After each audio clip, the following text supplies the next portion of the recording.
அனைவருக்கும் வணக்கம். என்னுடைய லைஃப் ஸ்டோரி பத்தி வீடியோஸ் அப்லோட் பண்ணிட்டு இருக்கேன்.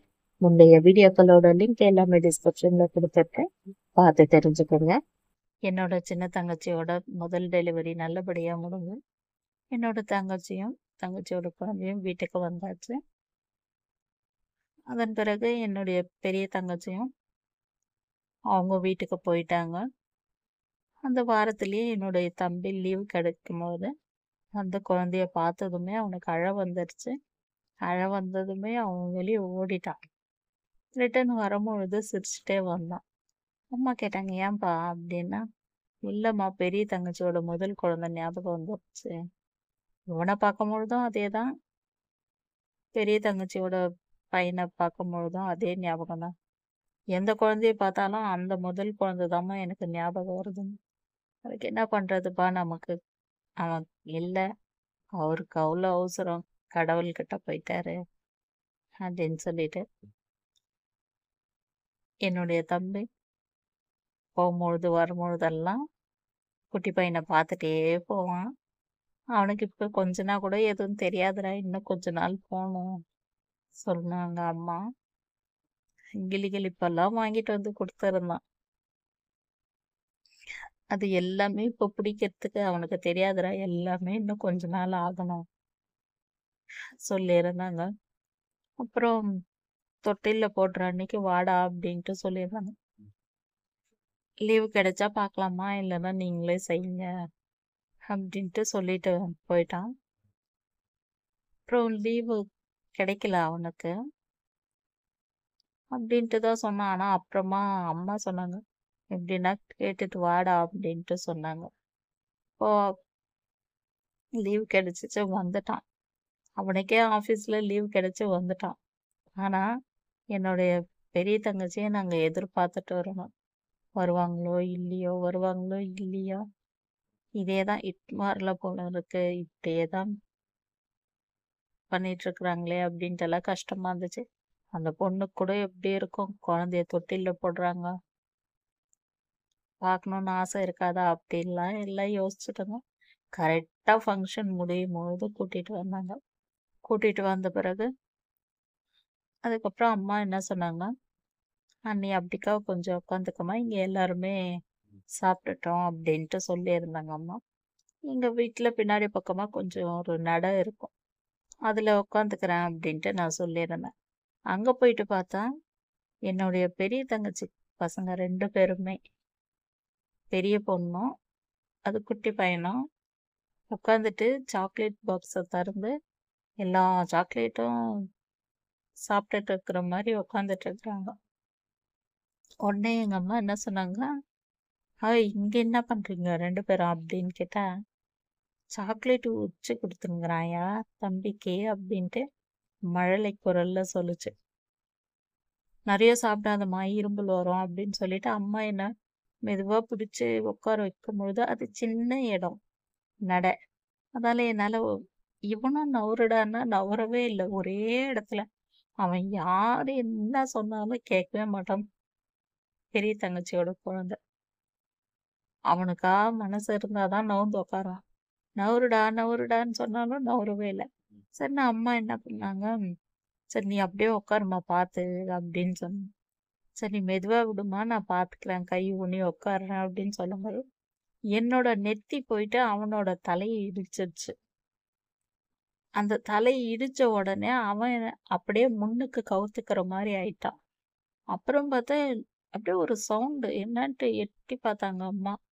பார்த்தா அவன் வாயிலேருந்து 3 சாக்லேட் அப்படியே லைனாக வருது.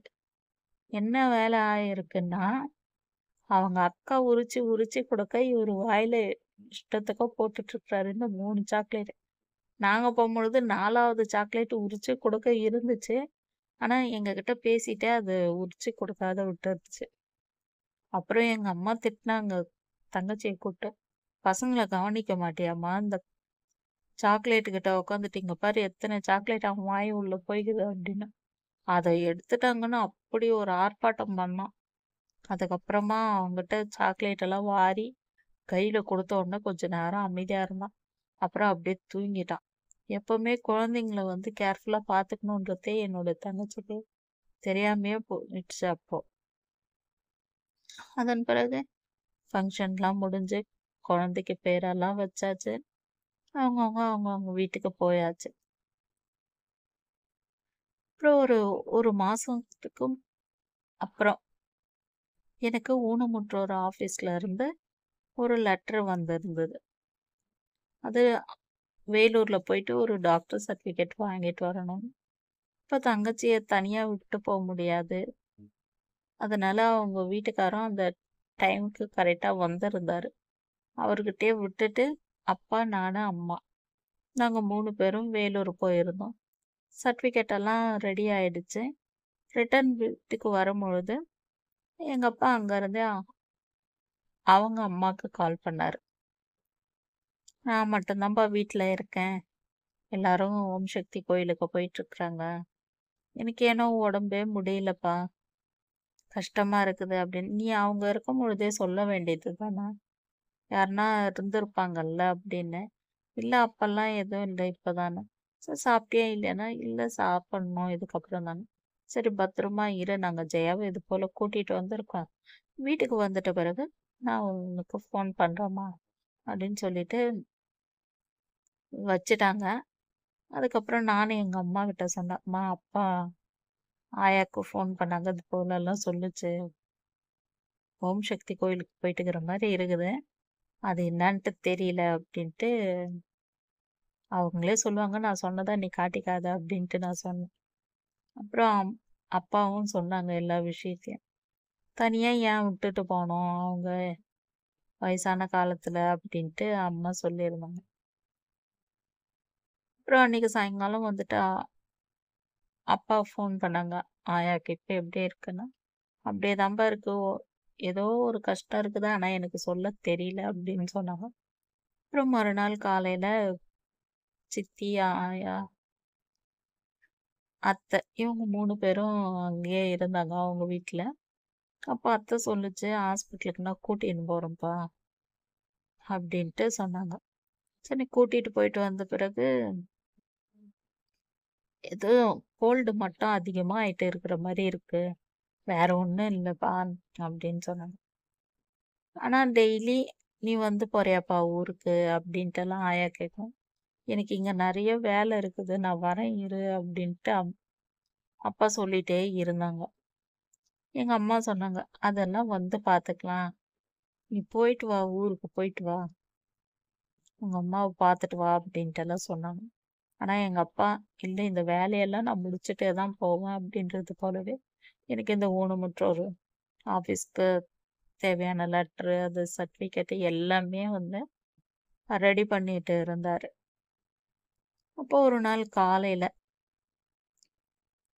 எங்க அத்தை ஃபோன் பண்ணுச்சு. "ஆயாக்கு ரொம்ப உடம்பு முடியல. நாங்க ஹாஸ்பிட்டல் கூட்டிட்டு போறோம்ப்பா" அப்படின்னு சொல்லிட்டு, கரெக்ட்டா காலையில 7:30 மணி. "சரி கூட்டிட்டு போங்க. நாளைக்குன்னா முடிஞ்சா வரேன் நானு. என்னதான் ஆச்சு? கோல்டுன்னு சொல்றீங்க. ஆனா டெய்லி ஹாஸ்பிட்டல் கூட்டின்னு போறதா இருக்கே" அப்படின்ட்டுன்னு. "சரி நான் கூட்டின்னு போயிட்டு வரேன்ப்பா. ஜாஸ்தியா இருக்குது. இது மழை வேற அதிகம். பனிக்காலம் வேற. டிசம்பர் மாசம் வேற இல்லையா? அதனால தான்" அப்படின்ட்டு அத்தை சொல்லுச்சு. "சரிம்மா நான் கண்டிப்பா நாளைக்கு முடிஞ்சா வரேன். பஸ்ஸு கூட இல்ல. ட்ரெயின்ல தான் வரணும்." அப்ப அந்த டைம்ல வந்து கர்நாடகா சைடுலாம் வந்து பஸ் போகாத மாரி ஆயிட்டு இருந்துச்சு. தமிழ்நாடு பஸ் எல்லாம். அது ஏதோ ஒரு இதுனால ஸ்ட்ரைக் பண்ணியிருந்தாங்க. அப்பா ட்ரெயின்ல போனனாலும் எப்ப போனாலும் பேசஞ்சர்ல தான் போவாங்க. எக்ஸ்பிரஸ்லலாம் அவரு போவே மாட்டாரு. அம்மாக்கு அந்த பேசஞ்சர்னாவே பிடிக்கிறதில்ல. ரொம்ப ஸ்லோவா போகும். அதனால அம்மாக்கு வந்து பேசஞ்சர்ல போறதே பிடிக்கிறது கிடையாது. சரி காலையில போனோம் அப்படின்றது போல அப்பா சொல்லிட்டு இருந்தாங்க. 7:45 தாண்டி 8:15 ஆச்சு. மறுபடியும் அத்தை ஃபோன் பண்ணுச்சு. ஹாஸ்பிட்டல்ல இருந்து வந்துட்டாங்க போல இருக்கு அப்படின்ட்டு. அப்பா ஃபோன் அட்டெண்ட் பண்ணா, அவரு அப்படியே சைலன்ட்டா ஆ இப்படிதான் பேசிட்டு இருந்தாரு. அப்புறம் ஃபோன வச்ச உடனே சொல்றாரு, "எங்க அம்மா செத்து போச்சாம்.